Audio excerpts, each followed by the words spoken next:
네, 안녕하세요. 오늘 고등학교 2학년 물리학 내신 설명회를 맡게 된 강사 이준기이고요. 이제 부제로는 고등학교 2학년 물리학의 완벽한 파트너라고 제가 지었습니다. 그래서 이 부분은 이따가 이제 좀 오늘 설명회 진행을 하면서 마지막 파트쯤에 제가 다시 한번 언급을 다시 해드릴 테니까 좀 이거 잘 기억해 주시면 감사하겠습니다. 네, 그래서 오늘의 키포인트는 제가 5가지 정도로 제가 집어봤어요. 그래서 첫 번째는 물리학이 어떤 과목인지 알아보는 거. 두 번째는 이제 물리학이 이제 1호 개정에 비해서 2 개정 때 어떻게 바뀌었는지, 그리고 그 바뀐 것 중에 핵심이 무엇인지에 대해서 뽑아봤고요. 그리고 이제 세 번째, 네 번째, 다섯 번째는 이제 좀 제 학습법이나 뭐 학습 프로그램 그런 것들을 제가 담아봤어요. 그래서 여기서는 이 점을 좀 집중해 주셔서 들어주시면 감사하겠습니다. 네, 일단 첫 번째로 저 소개부터 먼저 해드릴게요. 지금 저는 이준기 쌤이라고 하고요. YG과학원에서 물리학이랑 통합과학을 지금 강의하고 있습니다. 그리고 전에는 이제 시너지 물리팀에서 근무를 했었습니다. 그리고 이제 사진은 이제 제 옛날 사진인데 지금이랑 좀 많이 달라요. 사실 지금 사진은 요 사진입니다. 그래서 아마 지금 보시는 팜플렛 같은 부분들은 다 요 사진으로 대체가 돼 있을 거니까 한번 잘 확인해 주세요. 네, 감사합니다. 네, 그럼 첫 번째 키포인트, 이제 물리학 팩트 체크를 먼저 해보겠습니다. 네, 그래서 일단 첫 번째, 제가 가장 수업을 하면서 많이 듣는 질문이기도 하고요. 학부모님들과 그리고 학생들 다 포함해서. 그래서 그 질문이 무엇이냐? 바로 물리학은 어렵냐에 대한 그런 질문이에요. 그래서 이거를 제가 한마디로 답변을 드리자면요. 네, 어렵습니다. 라고 얘기를 보통 드리기는 해요. 디테일한 것까지 가면은 사실 좀 애매모호해지긴 하지만은 일단 대체적으로는 어렵다라고 말씀을 드려요. 네, 그래서 그 이유에 대해서 한번 얘기를 한번 드려볼게요. 첫 번째 이유로는 이제 진입장벽이 있는데 물리학은 진입장벽이 굉장히 좀 높은 편에 속하는 그런 과목이에요. 그래서 그 이유로는 첫 번째 이제 공식이 되게 많고요. 두 번째로 이제 단기적 사고를 요구하는 과목이다라고 제가 써놓았는데 이게 무슨 소리냐면요. 예를 들어 1, 2, 3단계가 이제 총 하나의 개념을 나타내는 그런 단계가 있다고 쳐봅시다. 근데 이제 1단계가 이해가 안 되면 2, 3단계를 절대 이해할 수 없는 그런 세팅이 되어 있는 게 물리학이에요. 그래서 이제 1단계부터 차근차근히 첫 단추를 잘 잠가야 마지막까지 잘 간다 이런 말들도 있잖아요. 그래서 그 말 때문에 제가 한번 넣어봤습니다. 그리고 마지막으로는 이제 꼬꼬무 개념, 꼬꼬무라는 단어 아시죠? 그 프로그램 있잖아요. 그래서 꼬리에 꼬리를 무는 그런 개념이다라고 적어 놓았는데 그것도 이제 단계적 사고랑 비슷한 뉘앙스의 말이라고 생각해 주시면 될 것 같습니다. 그래서 이렇게 3가지 정도 적어봤고요. 두 번째로는 이제 개념과 문제풀이 사이에서의 그 차이가 굉장히 큰 과목이기는 합니다. 그래서 이제 그 차이가 굉장히 좀 큰데 어떤 느낌이냐면요. 예를 들어서 어떤 A는 B다라는 개념을 저희가 보통 배워요. 근데 문제풀이로 들어가면 A는 B다라는 걸 대놓고 주는 게 아니라 어떤 상황을 주면서 야 이거 A는 B다. 그 개념 쓰는 게 맞아? 이런 식으로 물어봅니다. 그래서 그 부분을 개념을 확실히 잡아놓지 않으면 판단하기 어렵기 때문에 그래서 거기서 굉장히 좀 어려움을 느끼는 것 같아요, 학생들이. 네, 그리고 이제 두 번째로는 여러 가지 개념을 요구한다. 한 문항에서도 예를 들어서 1, 2, 3번 개념이 있는데 하나만 요구하는 1번 개념 하나만 요구하는 게 아니라 여러 가지 좀 1, 2, 3번 다 요구를 하던가 이런 식으로 좀 많은 개념들을 요구하는 문제들이 많아서 그래서 그게 또 이제 문제풀이에서 좀 어려움을 만드는 그런 요인이라고 볼 수 있고요. 그리고 마지막으로는 찾아야 하는 정보가 굉장히 많습니다. 문제에서 무슨 이 문제를 풀려면 정보 하나 가지고 푸는 문제들이 아니라 문제에서 하나, 둘, 셋, 넷, 다섯, 6개 이런 정보들을 전부 다 취합해야 어떤 하나의 그런 공식을 쓸 수 있다든지 그런 식으로 문제도 구성되어 있어서 생각보다 정보가 많아서 아이들이 좀 어려워하는 편인 것 같아요. 그래서 이걸 3번째 이유로 한번 넣어봤고요. 마지막으로는 이제 좀 비물리적 문제인데 이거는 모든 학생들이 겪는 그런 문제인 것 같아요. 제 생각에는 이제 요즘 친구들이 텍스트 복기가 일단은 좀 어려운 것 같습니다. 네, 어릴 때부터 책을 많이 읽어라 하는데 그 이유도 조금 들어가 있겠죠. 그래서 아이들이 좀 문제의 워딩에 대한 이해가 지금 조금 부족한 상태이긴 하고요. 그리고 두 번째, 이 수학적 지식은 굉장히 좀 중요한데 이제 제가 민터 때는 아이들한테 벡터의 개념을 조금은 알려줬어요. 1주차 수업 때. 근데 이제 그 벡터에 대한 개념을 조금 하고 가니까 이제 물리학의 사실 거의 모든 것들이 다 벡터로 이루어져 있거든요. 있거든요. 그래서 이제 그 부분들을 좀 하기 수월했는데, 이제 예를 들어서 물리를 처음 배우는 학생이 있나? 아니면은 뭐 처음 내 아이를 학원에 보내는 그런 학부모님들 같은 경우에는 아니 물리 수업하는데 왜 벡터 수업해? 왜 미적 수업해? 이런 식으로 물어보실 수 있어요. 근데 그런 미적이나 벡터에 대한 개념들이 물리학에서는 뗄래야 뗄 수 없는 그런 관계이기 때문에 그래서 이 수학적 지식도 굉장히 중요합니다. 그래서 이것도 이제 좀 포인트가 될 것 같아서 두 번째로 제가 넘어가고요. 마지막으로는 아이들이 물리학을 제대로 배우기도 전에 이제 좀 무섭다 이런 소문을 많이 듣기 때문에 아이들이 좀 집에 겁을 먹고 들어가는 경우가 많아서 이렇게 세 가지 정도 뽑아봤어요. 그래서 총 정리를 해드리자면요. 물리학은 어렵다라고 제가 한마디로 정리를 한번 해봤습니다. 그래서 아마 이 부분에는 굉장히 많은 분들이 공감을 하실 것 같아요. 네, 이제 넘어와서 이제 물리학 팩트체크 두 번째 파트인데 물리학이 얼마나 중요한지에 대한 얘기를 한번 해보려고 해요. 그래서 지금 여기 표 보시면은 이 표가 이제 작년도에 서울대학교 학종 전형의 안내 자료로 나왔던 표인데요. 지금 보시면은 물리학 원투를 요구하는 뭐 대학이 총 세 가지가 있어요. 서울대 자연과학대학, 그리고 공과대학, 농업생명과학대학 이렇게 세 가지 대학이 있는데 그 중에서 과는 이런 식으로 쭉 있어요. 한 10개 정도가 있는 것 같아요. 그죠? 한 10개 정도 있고요. 요 디테일한 것들은 지금 제가 보여드리는 것처럼 서울대 학종 전형 찾아보시면은 금방 나오긴 합니다. 서울대 홈페이지 들어가시면 나와요. 네, 그래서 저는 좀 짧게 요약을 드리자면요.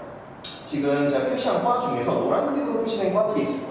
이 과들은 물리학을 핵심 권장 과목으로 꼽아놨다. 그리고 하얀색, 화학생물과학부 아니면 스마트 시스템과학부 이런 것들은 이제 흰색으로 표시를 했는데 그게 바로 이제 물리학을 권장 과목으로 꼽았다라는 거예요. 근데 여기서 제가 핵심 권장 과목은 뭐고 권장 과목은 뭐다 이런 식으로 설명드릴 게 아니라요. 제가 진짜 학부모님들께 하고 싶은 얘기는 물리학의 중요도가 더 올라갔다는 얘기예요. 네, 이제 이 자료들을 통해서 공식적으로 물리학이 이런 과에 진학할 때 도움이 되니까 너네들도 물리학을 공부를 열심히 해야 돼 라고 발표한 것이나 다름이 없기 때문에 물리학의 중요도가 전 교육과정보다 훨씬 더 올라갔다 라고 보실 수 있겠죠. 그래서 이 부분도 굉장히 중요한 파트다라고 생각을 해주시면 될 것 같습니다. 자, 넘어가서 이제 그럼 어렵고 중요한 물리학인데 거기서 우리 아이가 물리학을 수강했을 때 이점은 무엇일까를 한번 말씀을 한번 드려볼게요. 일단 첫 번째, 물리학은 방금 말씀드린 것처럼 굉장히 어려운 과목입니다. 근데 이제 학생들이 내신 대비에 들어가게 되면요, 본격적인 내신 대비에 들어가게 되면 이제 뭐 국어, 수학, 영어, 그리고 뭐 통합과학, 통합사회 뭐 이런 것들, 물론 이건 1학년 친구들이고 뭐 2학년에는 이제 물화생지 뭐 이런 거 아니면 사탐 공부하실 거잖아요. 그렇죠? 근데 그 중에서 국영수는 버릴 수 있을까요? 버릴 수가 없어요. 그렇죠? 그래서 이제 좀 만만한 과목들을 버리게 되는데 일단은 예를 들어서 뭐 화학을 예를 들어봅시다. 화학은 뭔가 좀 더 열심히 하고 개념도 공부 열심히 하고 문제풀이 많이 늘리다 보면 금방 될 것 같아요. 그렇죠? 그리고 생명과학 할 수 있죠. 할 만하죠. 지구과학도 그렇고요. 근데 물리학은 뭔가 단기간에 점수를 올리기 어렵다라는 인식이 강하기 때문에 그래서 보통 아이들이 물리학을 버리는 친구들도 종종 발생합니다. 그렇기 때문에 공부의 깊이 차이가 많이 발생을 하게 돼요. 그래서 이제 학교 입장에서는 조금만 변별력 있는 문제들을 내면요. 이제 공부를 아예 안 한 친구, 그리고 공부를 어중뛰게 한 친구들은 싹 다 정리를 하고 시작을 할 수가 있어요. 그래서 이제 우리가 물리학은 좀 어렵기 때문에 아이들이 버리고 그렇기 때문에 공부의 깊이의 차이가 나기 때문에 오히려 이제 좀 공부를 좀만 더 열심히 다른 친구들보다 좀만 더 열심히 하면 간극이 발생하고 그 틈 사이로 저희가 비집고 들어갈 수 있다라는 거예요. 그래서 생각보다 등급이 오히려 따기 쉬울 수 있다라고 말씀을 드리는 게 첫 번째 이점입니다. 네, 그리고 두 번째로는 이제 물리학은 양보다 질인 과목이에요. 그래서 이제 분량이 이거는 좀 더 말씀드릴 거지만 1호 계정에서 2 계정으로 넘어오면서 분량은 높아지고 깊이는 조금 감소한 듯한 느낌이 있어요. 그래서 이제 논리를 이해함으로써 이제 물리학을 좀 더 디테일하고 좀 더 정확하게 가져갈 수 있는데 이런 부분들도 이제 공부의 깊이 차이,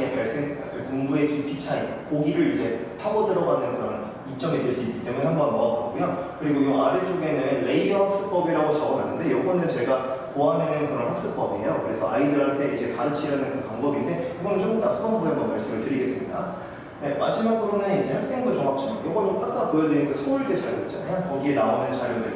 이런 것들을 보시면 이제 학종 전형에서 좀 권장 과목으로 많이 뽑아놨기 때문에 비중이 올라갔어요. 같다. 그래서 비중이 올라갔기 때문에 물리학을 듣는다면 뭐 나중에 공대 진학할 때나 이럴 때 충분히 도움이 되겠다 싶어서 제가 한번 넣어봤습니다. 그래서 이렇게 세 가지 정도 이유가 있는 것 같아요. 네, 그래서 이제 다음 챕터로 넘어가서요. 물리학이 어떤 변화가 있었고 그리고 그 변화의 핵심은 무엇인지를 한번 말씀을 드려보겠습니다. 네, 일단은 뭐 물리학은 이렇게 세 가지 단원으로 구성이 되어 있어요. 일단 1단원이 이제 흔히 말하는 역학이고요. 2, 3단원이 이제 비역학 이렇게 불리는 학문입니다. 네, 근데 이제 이 계정으로 넘어오면서 어떤 변화가 있었냐? 자, 일단은 이렇게 세 가지 정도를 뽑아봤어요. 일단 첫 번째로 절대적인 학습량이 증가했다. 물론 이제 단원 자체는요, 1호 계정과 큰 다른 구성 차이는 별로 없어요. 근데 요 안에 들어있는 그 소단원들이 좀 몇 가지 바뀐 게 있거든요. 뭐가 빠지고 뭐가 들어오고 이런 것들이 있는데 그런 것들은 이제 좀 유튜브나 이런 거 찾아보시면은 뭐 잘 정리되어 있으니까요. 그런 것들 한번 찾아보시고요. 그래서 결론적으로만 말씀드리면 뭔가 1호 계정보다는 조금 더 학습량 자체가 좀 늘었다. 볼륨 자체가 좀 증가했다라고 보시면 되고, 이 두 번째, 이게 굉장히 중요한데 물리적인 시간이 감소했습니다. 시간이 감소했다. 예를 들어서 뭐 한양고 같은 학교는 작년도에도 우리 집중이 수제를 계속 해왔잖아요. 그렇죠? 집중이 수제는 이제 한 학기에 물리학 원 전체를 다 듣는 그런 그 수업 방식인데, 이제 다른 학교들은 그렇게 수업을 하지 않았어요. 다른 학교들은 대부분 1년 동안 물리학을 가져가는 그런 코스였단 말이죠. 근데 이번에 이제 선택 과목 2계정으로도 물리학이 빠지게 되면서 이제 요 세 단원을 한 학기 만에 다 끝내야 되는 상황에 모든 학교가 놓인 거예요.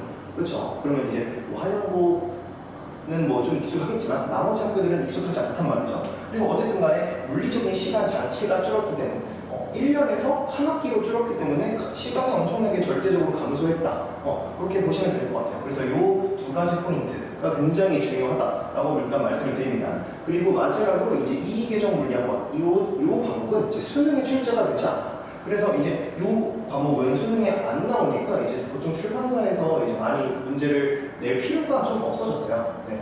그렇기 때문에 이제 부교재 자료가 아마 변화가 있을 것 같다. 그래서 아마 이렇게 세 가지 포인트를 뽑아봤습니다. 그래서 이게 이제 좀 변화의 핵심이지 않을까 싶고요. 그리고 이제 이 변화에서 우리가 어떻게 하면 이득을 볼 수 있을지를 한번 얘기를 해보려고요. 그래서 일단 위기를 기회로 바꾸는 그런 노력을 해야겠죠. 그렇죠? 그래서 아까 말씀드린 이렇게 세 가지 포인트가 있는데 얘를 어떻게 바꿀 것이냐 기회로 이렇게 바꿀 생각입니다. 저 같으면 약간 이렇게 바꾸겠다. 근데 일단 문제 깊이가 조금 낮아지기는 할 거예요. 왜냐? 학습량이 늘고 시간이 감소했어. 그러니까 전 1호 계정 교육과정처럼 아이들한테 물리의 그런 깊은 그 이해도를 바랄 수가 없어요. 네, 시간 자체가 너무 짧기 때문에. 그래서 문제 깊이가 좀 줄어들 건데, 자 그러면 이제 문제 깊이가 줄어들면 어떤 현상이 나타나냐? 이제 한 문제에서 여러 가지 개념을 묶어놓은 복합적인 문제가 나올 것 같습니다. 그래서 이제 이게 첫 번째 포인트고, 그리고 이 포인트를 좀 디테일하게 들어가 보자면 논리적인 기반이 굉장히 중요하겠죠. 그렇죠? 왜? 여러 가지 개념들이 나오잖아요. 한 문제에. 그렇기 때문에 논리적으로 이해를 잘 해놓은 학생들은 그거를 뚫는데 별로 문제가 없을 거예요. 그렇죠? 그리고 두 번째로 이제 기출 개념이 좀 많이 나올 것 같고요. 그리고 세 번째로는 다각도 접근이 굉장히 중요하다. 그래서 이거 두 번째 거랑 이어지는 얘기긴 한데 논리 기반으로 이해를 잘 해놓는다면요, 다각도 접근이 너무나도 자연스럽게 가능해집니다. 그래서 이렇게 두 가지가 이제 물리학 변화의 핵심에 대응하는 그런 방법이라고 생각을 해서 이렇게 기회로 바꾸는 법도 한번 같이 넣어봤습니다. 그래서 이거 잘 기억해 주시면 좋겠습니다. 자, 일단은 이제 후반부로 들어갈 건데요. 여기부터는 이제 저의 학습법, 그리고 저의 교육 프로그램, 이런 것들이 나올 거예요. 그래서 여기부터는 한번 잘 들어주시면 감사하겠습니다. 자, 세 번째, 이제 레이어 학습법인데, 요거는 이제, 유대인들의 내려온 학습법, 이런 건 아니고요. 제가 직접 구하는 학습법이에요. 그래서 그 의미나 이런 거 하나씩 짚어드리면서 말씀을 한번 드려볼게요. 자, 이렇게 5가지 단계로 써 있는데, 다 해석을 할 필요는 없을 것 같고요. 일단 좀 핵심만 좀 짚어드리겠습니다. 일단 L은 이제 정확한 논리 개념을 파악하는 그런 단계라고 생각해 주시면 돼요. 그래서 여기서 이제 논리 개념을 머릿속에 입력을 시키는 거겠죠, 정확히. 입력시켜 놓고요. 그 입력시켜 놓은 논리를 바탕으로 문제를 분석을 하는 거예요. 아까 맨 처음에, 초반부에 말씀드렸다시피 요즘 친구들이 텍스트 이해가 굉장히 조금 잘 안 되는 좀 경향이 있어요. 그래서 우리가 논리를 잘 해놓으면 그 문제 분석하는 데 도움이 분명히 될 거고, 분석 과정을 많이 겪어봐야 또 문제를 이해하는 그런 시퀀스가 더 머릿속에 잘 기억이 나겠죠. 그렇죠? 그렇기 때문에 이 분석을 두 번째 단계로 놔두고요. 세 번째 단계로는 이렇게 분석을 통해서 얻은 조건을 가지고 이제 개념이나 공식에다가 적용을 하는 방법을 배우는 겁니다. 그래서 우리가 문제에서 어떤 정보를 얻었고 이 정보를 얻었으면 우리가 이 개념을 써야 되는구나, 이런 식으로 그런 메커니즘을 갖게 되는 과정이죠. 그렇죠? 그래서 이제 개념이나 공식에 적용했던 그런 결과를 가지고요, 정답선지를 판단을 하는 겁니다. 뭘로써? 근거로서 이렇게 판단을 하는 거예요. 그렇죠? 그러니까 문제 푸는 단계를 지금 얘기하고 있는 거죠. 그렇죠? 그래서 이 방식대로 쭉 아이들한테 학습을 시키고 아이들이 그걸 체화를 한다면요, 어떤 효과가 있을 거냐? 심화문제 메커니즘이 형성이 됩니다. 그렇죠? 뭐 아주 단순한 문제, 그런 거는 사실 공식만 써 여기까지만 해도 사실 다 끝나요. 3단계까지만 해도. 그렇죠? 근데 이렇게 5단계를 쭉 겪는 과정을 계속 반복을 한다면 심화문제 메커니즘이 형성되어서 사실 어떠한 문제가 나오는 간에 내가 이거 저번에 풀던 그거랑 비슷하네 하면서 풀 수 있는 자신감도 생기고요. 타석도 접근도 당연히 가능하고, 그렇죠? 그리고 마지막으로 가장 중요한 시험 타임 어택에 굉장히 유리할 것이다, 이렇게 말씀을 드리고 싶어요. 그래서 이제 레이어 학습법을 저는 굉장히 요즘에 추진을 하고 있고 아이들한테도 계속 학습을 시키고 있습니다. 그래서 이거 굉장히 좋은 방법 같으니까 이제 잘 고려해 주셨으면 좋겠어요. 자, 그 다음으로는 이제 레이어 학습법을 도와줄 제 교재를 한번 가져와 봤는데, 일단 이 표지는 일단은 가표지예요. 아직 완성된 표지가 아니라서 이렇게 제가 한번 그려봤고요. 그리고 이 교재의 특징을 좀 말씀드리자면요, 첫 번째 이제 성적 향상만을 위한 교재다라는 거예요. 그래서 이제 물론 물리학을 재밌게 느끼게 하고 물리학을 좀 쉽게 가르쳐주고 이런 거는 저는 당연히 이제 물리 강사가 해야 되는 도리라고 생각을 합니다. 근데 이제 교재나 거기서 나오는 그런 자료들 이런 것들은 다 성적 향상을 위해서 발표가 되는 거거든요. 그래서 이 교재는 성적 향상만을 위한 교재다라고 말씀을 드리고 싶습니다. 자, 그래서 이 이름은 이제 레이어 피직스라고 해서 LP라고 제가 좀 줄여서 얘기를 하고 있고요. 올해 다시 제가 한번 그 작년도 거에서 끌고 와서 한 번 더 리뉴얼한 교재입니다. 그리고 이거는 당연히 자체 교재고요. 그리고 마지막으로 이계정 물리학원이 완벽히 반영되었다라고 말씀을 드릴 수 있을 것 같아요. 그렇죠? 이렇게 4가지 포인트가 있고 이 교재 굉장히 잘 만들었기 때문에 한번 봐주셨으면 좋겠습니다. 감사합니다. 그리고 이제 4번째로 이제 학교 기출 사례 이런 거를 한번 보면서 이제 작년에 제가 내신 대비를 했을 때 어떠한 사례들이 있었는지 한번 볼게요. 자, 일단은 지금 보시는 거는 이제 한영고 기출 문제예요. 그래서 왼쪽에 보시는 게 기출 문제 사진이고요. 오른쪽에 보이시는 게 이제 제가 직보 자료로 썼던 자료예요. 근데 보시면은 이제 직보 자료랑 기출 문제 자료랑 사실 그림이 조금 달라 보이기는 해요. 근데 사실 쭉 읽어보시면은 동일한 내용이거든요. 동일한 내용. 그리고 사실 그림도 동일합니다. 지금 보시면 제가 냈던 직보 자료에서는 회로의 전지를 다른 방향으로 연결을 해서 이제 전극을 바꿔주는 그런 문제였고요. 근데 기출문제 보시면요, 기출문제에서는 이제 A랑 B에다가 플러스를 넣을까 마이너스를 넣을까, 그러니까 전극을 바꾼 거죠. 사실 동일한 문제예요, 그렇죠? 그래서 이런 사례가 있었고요. 심지어 이제 이 한국 직보 자료는 제가 23년도 수능을 이제 변형해서 좀 출제를 했던 그런 문제거든요. 근데 이게 마침 나와줘가지고 그래서 이런 사례가 하나 있었다라고 보시면 될 것 같아요. 그리고 두 번째로는 이제 명일여고 기출 문제입니다. 그래서 왼쪽에 보시면은 명일여고의 파동 차트 문제가 하나 나와 있고요. 그리고 오른쪽에는 이런 제가 직보자료를 냈던 그런 문제가 있어요. 근데 사실 이거는 디테일하게 읽어보면은 문제 출제하신 선생님께서 냈던 출제 의도는 조금 다르긴 해요. 제가 냈던 거랑. 지금 보면은 제가 냈던 거는 이제 이 A라는 광선이 어떤 광선인지에 대한 그런 내용을 넣었고요. 이 선생님께서는 이제 넣었던 광선의 각도에 좀 초점을 맞추셨어요. 그래서 사실 디테일로 들어가면 조금 다르긴 합니다. 그렇지만 이제 어쨌든 전체적인 어떤 걸 물어보기 위해서 냈던 소재나 그런 퀄리티들은 어느 정도 맞췄다라고 보시면 돼서 또 이런 사례도 있었구나라고 생각을 해주시면 될 것 같고요. 그래서 여기서 이제 볼 수 있는 부분은 이제 기본 문항들뿐만 아니라 이제 응용 문제 아니면 변별 문제도 적중했던 사례가 있기 때문에 이런 것들 잘 생각해 주시면 좋겠습니다. 그리고 이제 강동구 기출문제 특징을 한번 제가 분석을 어느 정도 조금만 해왔는데 한번 말씀을 드려볼게요. 자, 일단 강동구 기출문제 같은 경우는 모의고사 기출 변형이 좀 나오기는 합니다. 아니면 기출문제라든지 그런 식으로 나오게 되고요. 대부분 그 문제의 출처는 고등학교 2학년 학력평가 아니면 3학년 모의평가 이런 것들이 있었어요. 그래서 이런 것들이 굉장히 중요했고요. 그리고 여기서 가장 중요한 타임 어택이 나오는데요. 이제 기출문제 같은 경우에는 사실 좀 쉬운 문제는 많지 않아요. 그렇기 때문에 조금 굵직굵직한 문제들이 뚜두두둑 나오는 스타일이기 때문에 이제 학생 여러분들은 이제 타임 어택에 좀 대비를 하셔야 된다라고 말씀을 드릴 수 있고요. 그리고 세 번째, 난이도는 이제 보통 중에서 중상 정도, 너무 쉽지는 않습니다. 뭐 굳이 따지자면 어려운 쪽에 속한다고 봐야 될 것 같아요. 그래서 그 부분이 있고요. 그리고 마지막으로 분별 문제는 놓치는 디테일, 그런 것들을 이제 조금 출제하는 경향들이 있었다라고 보시면 될 것 같아요. 한마디로 뭐 흔히 말하면 좀 문제를 더럽게 된다 이렇게 표현도 하죠. 근데 이런 것들이 이제 변별 스타일로 나오게 된다. 자, 그렇고요. 그리고 이제 방금 뭐 그런 기출 문제를 어떻게 공략해야 될까를 제가 한번 적어봤어요. 근데 뭐 읽어보시면요, 사실 계속 말씀드렸던 내용이에요. 지금 뭐 논리 형성이 중요하다, 그래서 논리 형성을 통해서 그 개념의 기반을 층층이 잘 쌓아 올린 다음에, 그래서 그걸 통해서 이제 다각도 접근을 할 수 있는 그런 능력을 길러야 된다. 그리고 뭐 개념은 빠르게 쳐야 되고요. 그리고 문제풀이를 더 빠르게 쳐야 된다. 이렇게 타임 어택이 돼야 되겠죠. 그렇죠? 그리고 공식만 쓰는 논리가 아니라 다각도 접근, 이거 방금 말씀드린 거랑 이제 유사한 그런 내용입니다. 그래서 이런 것들이 이제 방금 기출을 공략하는 방법이지 않을까 해서 적어봤어요. 그래서 이거는 좀 참고하시면 좋을 것 같아요. 네, 그리고 이제 마지막으로 이제 제 학습 프로그램에 대해서 한번 소개를 해드리겠습니다. 일단은 첫 번째로 제가 영순위로 생각했던 게, 이제 저희가 일주일에 보통 한 번 수업을 하잖아요. 방학하면은. 그렇죠? 그렇기 때문에 이제 예를 들어서 월요일에 제가 숙제를 내줬어요. 그럼 그 다음 주 월요일에 숙제를 검사하거나 그런 식으로 하게 되는데, 그 수업 외적인 시간에 관리가 좀 필요하겠다라는 좀 그런 고민이 좀 들더라고요. 그래서 제가 이걸 어떻게 관리할까 하다가 이제 하나의 프로그램을 만들었는데, 그 프로그램이 바로 비사이드 프로그램입니다.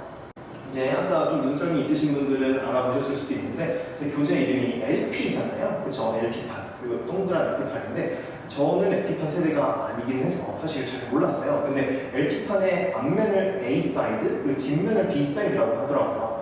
LP판도 이제 물론 앞면 관리를 잘 해줘야죠. 근데 뒷면도 다 노래가 나오는 그 파트이기 때문에, 면이기 때문에 거기 부분도 이제 관리를 잘 해줘야 된단 말이에요. 그래서 이제 비사이드 프로그램이라고 한번 이름을 붙여봤고, 그리고 이제 뭐 조금 언어 유희를 하자면 영어 단어 이제 비사이드, 옆에서라는 뜻도 있잖아요. 그래서 옆에서 관리를 잘 해주겠다라는 취지로 제가 이름을 비사이드 프로그램이라고 지어봤습니다. 그래서 비사이드 프로그램에 어떤 것들이 있냐 한번 봅시다.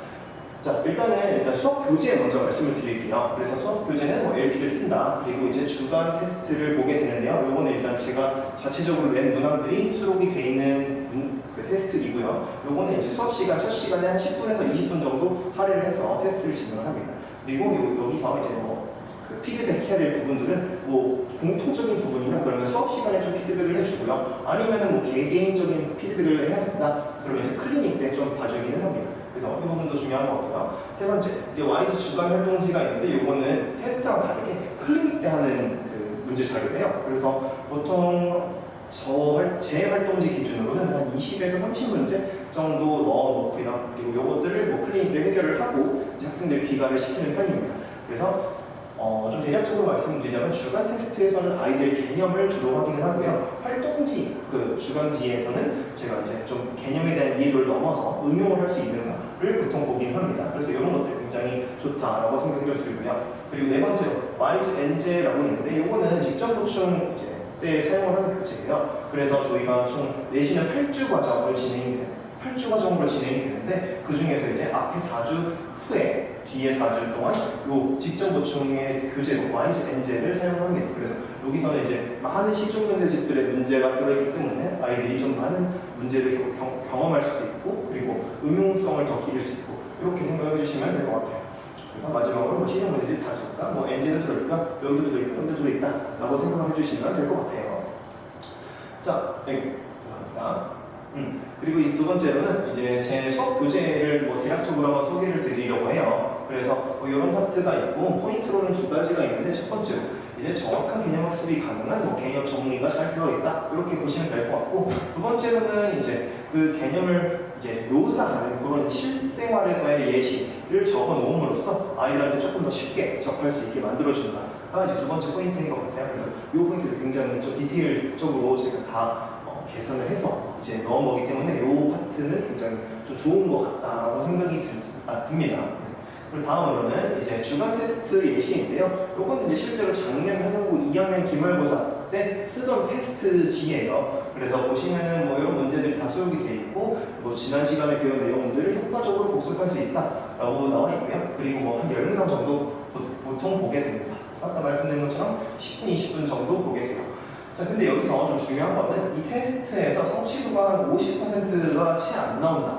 제가 아까 말씀드린 것처럼 이제 그 주간 테스트 같은 경우에는 개념을 좀 많이 본다고 했잖아요. 그렇죠? 그래서 이제 개념에서 50%가 안 난다? 그러면 너는 개념 좀 다시 들어야 돼. 그러니까 SOS 클래스를 제가 권유를 보통 합니다. 그래서 SOS 클래스는 제가 직접 아이를 불러서 그 아이한테 뭐, 야, 이거는 이런 개념이야, 저거는 저런 개념이야, 이런 식으로 개념 수업을 좀 보충해주는 시간으로 봐주시면 될 것 같아요. 그래서 이것도 하나의 프로그램이다 라고 생각을 해주시면 될 것 같습니다. 다음으로는 이제 오답 문항 반복 훈련인데요. 이제 여기는 제가 블러 처리를 좀 해놨어요. 자세히 보여드릴 수 없는 자료여가지고. 네, 그래서 이제 시중 문항 데이터를 이제 어떤 프로그램에다가 데이터베이스화를 제가 좀 개인적으로 시켜놨어요. 그래서 이제 예를 들어서 어떤 학생이 뭐 A는 뭐 속도가 2m/s다 라는 성질을 틀렸어요. 그러면 이제 그 성질을 제가 이 프로그램에다 입력을 합니다. 이거랑 비슷한 이제 성지가 있는 그런 문제들을 모조리 뽑아낼 수 있어요. 그래서 그렇게 문제를 모으고 해서 아이들의 오답 관리를 도와줄 수 있다라고 해서 학생의 약점을 효과적으로 이제 보완을 해낼 수 있는 그런 프로그램 하나 제가 구축을 해놨기 때문에 이 포인트 굉장히 좋다고 생각합니다. 그래서 저는 이거 굉장히 추천드려요. 자, 그 다음으로는 이제 그 수업에 대해서 한번 말씀을 드릴 건데, 이제 수업은 첫 시간 말씀드린 것처럼 10분, 20분은 테스트, 그리고 두 번째 이게 굉장히 중요해요. 이제 지각자 배려는 웬만하면 이제 안 하려고 합니다. 왜냐면 이제 예를 들어서 이제 학기 들어가면 사실 학교가 늦게 끝난 친구들은 뭐 어쩔 수 없죠. 육아겠지만요. 근데 예를 들어서 뭐 7시 수업이다, 7시 20분 수업인데 자기가 7시 반에 도착할 것 같다. 보통 이제 뭐 윈터까지는 그래도 제가 조금 기다려주는 편이었어요. 근데 그렇게 하다 보면요, 그 나머지 아이들한테 너무 미안한 거예요, 제가. 애들한테 수업 시간에 뭐 10분, 20분도 이 친구들한테는 다 공부하고 온 친구들인데 그걸 말로 먹을 수 없잖아요, 그렇죠? 그렇기 때문에 제가 이제부터는 지각자 배려를 웬만하면 안 해주려고 합니다. 당연히 근데 강의 영상은 제공을 할 겁니다. 그래서 이런 거 좀 포인트다라고 보시면 될 것 같고요. 그리고 이제 이번에는 두 가지 파트로 그 수업을 나눠놨는데, 개념반이랑 문풀반 이렇게 두 가지로 나눠놨어요. 그래서 개념반은 뭐 개념 2시간에 문풀 1시간, 그리고 문풀반은 개념 1시간에 2시간이라고 되어 있는데 단원마다 좀 상이하기도 하고요. 그리고 뭐 꼭 1시간, 2시간, 2시간, 1시간 이렇게 정해져 있다고 생각을 하시기보다는 유동적으로 가되 좀 문풀반은 문제풀이에 초점을 맞춘다 이라고 생각을 해주시면 될 것 같습니다. 네, 다음으로는 이제 과제에 대한 내용이에요. 그래서 과제는 매주 한 5, 60문제 정도 나올 것 같고, 그리고 이제 과제가 상습 미달식, 학원 내규에 따라 경고 및 퇴원 조치라고 적혀 있는데, 이제 내신 대비 들어간 학생들은 알아서 잘 해오겠죠. 네, 잘 해오셔야 됩니다. 네, 그리고 마지막으로 이제 숙제로는 문제집 3번 정도가 나가는데 YG, NG에서도 추가로 더 들어있기 때문에 한 6번 정도 푼다라고 보시면 될 것 같아요.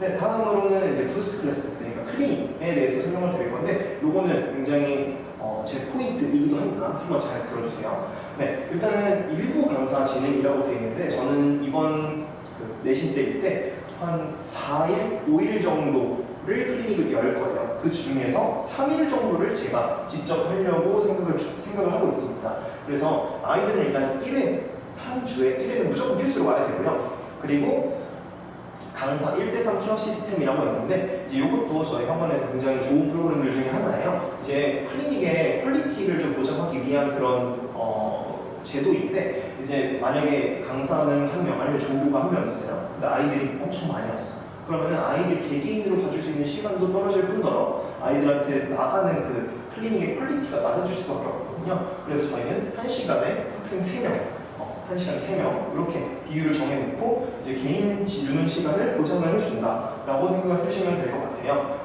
그래서 이거 굉장히 중요한 포인트고, 이제 세 번째 하는 그 클리닉 때 어떤 걸 하는지 대해서 나와 있습니다. 활동지 진행을 하고요. 아까 말씀드린 것처럼. 그리고 주간 개인 테스트 리뷰. 아까 말씀드린 것처럼 테스트에서 좀 개개인의 파트다. 그럼 이때 제가 리뷰를 조금 해줍니다. 그래서 이렇게 좀 포인트가 있다고 보시면 될 것 같고요. 그리고 제가 진행을 하기 때문에 저한테 좀 더 도움을 받고 싶은 학생들은 제가 진행하는 날짜에 맞춰서 신청을 하고 와주면 되겠죠. 그렇죠? 그래서 이거 굉장히 좋은 포인트다라고 생각이 듭니다. 그 다음으로는 이제 노션 관리 시스템이 있는데 이거는 학부모님들께서 굉장히 좋아하셨던 것 같아요, 실제로. 그래서 이런 포인트가 있고요. 이제 학생 기록을 누적으로 나오는 시스템인데 이제 제 코멘트나 이런 것들이 다 들어가 있기 때문에 굉장히 좋은 프로그램인 것 같아요. 그리고 들어가는 방법도 어렵지 않거든요. 왜냐면 보통 이제 문자로 학생이 성취도나 이런 게 나가게 되면요, 조그마한 글씨를 막 이렇게 뒤지면서 읽어봐야 하잖아요. 그렇죠? 그렇기 때문에 제가 한번 그거를 보여드리면서 말씀을 더 드리겠습니다. 자, 이게 그 예시인데요. 출결은 이렇게 됐었고, 그리고 수업 내용은 주차별로 이런 식으로 됐었다. 그리고 테스트 점수는 저렇게 바뀌고 있고, 숙제는 이런 식으로 잘 되고 있다. 이런 거를 한 번에 볼 수 있는 굉장히 좀 어찌 보면 핵심적인 프로그램인 것 같아요. 그래서 어머님들도 되게 쉽게 한눈에 볼 수 있다라는 장점이 있는 것 같고요. 그리고 다음으로는 이제 제 강사 코멘트인데요. 제가 이거 다 타이핑을 직접 하는 겁니다. 네, AI 이런 거 아니고요. 제가 일일이 생각나는 것대로 잘 써주고 있어요. 그래서 이런 것들이 되게 학부모님들께서 만족도가 되게 좋으셨던 것 같아요. 그래서 저한테 그런 말씀도 많이 해주셨고요. 그래서 이렇게 제가 한눈에 잘 볼 수 있게 정리를 잘 해놨으니까 이 포인트도 잘 챙겨가셨으면 좋겠습니다. 자, 그리고 이제 마지막으로 저는 이제 이런 학생한테 제 수업을 좀 추천을 드리는데, 첫 번째 이제 물리가 좀 그냥 난 물리가 너무 어려워 이런 학생들, 그리고 역학이 특히나 약한 학생들, 이 학생들한테 굉장히 추천을 하고요. 두 번째로는 이제 물리를 좀 딱딱하지 않고 자연스럽게 약간 썰 푸듯이 이런 식으로 배우고 싶은 학생들한테 굉장히 추천합니다. 그리고 마지막으로 철저한 관리를 받고 있지만 키사이드 프로그램으로 철저한 관리를 받고 있지만 부담을 없고 재밌게 학습하고 싶은 학생한테 추천을 합니다. 자, 그리고 마지막으로 중간고사에서 1등급을 향해서 같이 달릴 완벽한 파트너가 될 학생에게 추천을 한다라고 말씀을 드릴 수 있을 것 같아요. 자, 그래서 이제 제 수업은 이렇게 월수목토 이렇게 진행이 되는데요. 이제 보시면은 월요일 4시, 7시, 7시, 10시, 수요일 4시, 7시 요 세 개의 파트는 그냥 개념반이라고 생각해 주시면 되고요. 목요일 4시, 7시는 문제풀이반이라고 제가 정해 놓았고요. 이반 테스트도 진행을 하게 됩니다. 그래서 요 목요일 수업에서는 좀 문풀에 그 초점을 맞추는 그 문풀반이라고 보시면 될 것 같고, 그리고 토요일 7시에는 한영고반 수업을 진행을 하게 됩니다. 그래서 이렇게 제가 수업 시간표를 적어놨고요. 수업 특징은 이렇게 있다. 그래서 이거 잘 봐주셨으면 좋겠습니다. 네, 그래서 오늘 설명회는 이렇게 마치도록 하고요. 그리고 이제 혹시나 궁금하신 사항이나 이런 거 있으면은 따로 저한테 말씀해 주시거나 아니면은 학원 프론트에다가 전달해 주시면요. 제가 한번 친절히 응대를 해 드릴 테니까 질문 있으시면 자유롭게 해 주셨으면 좋겠습니다.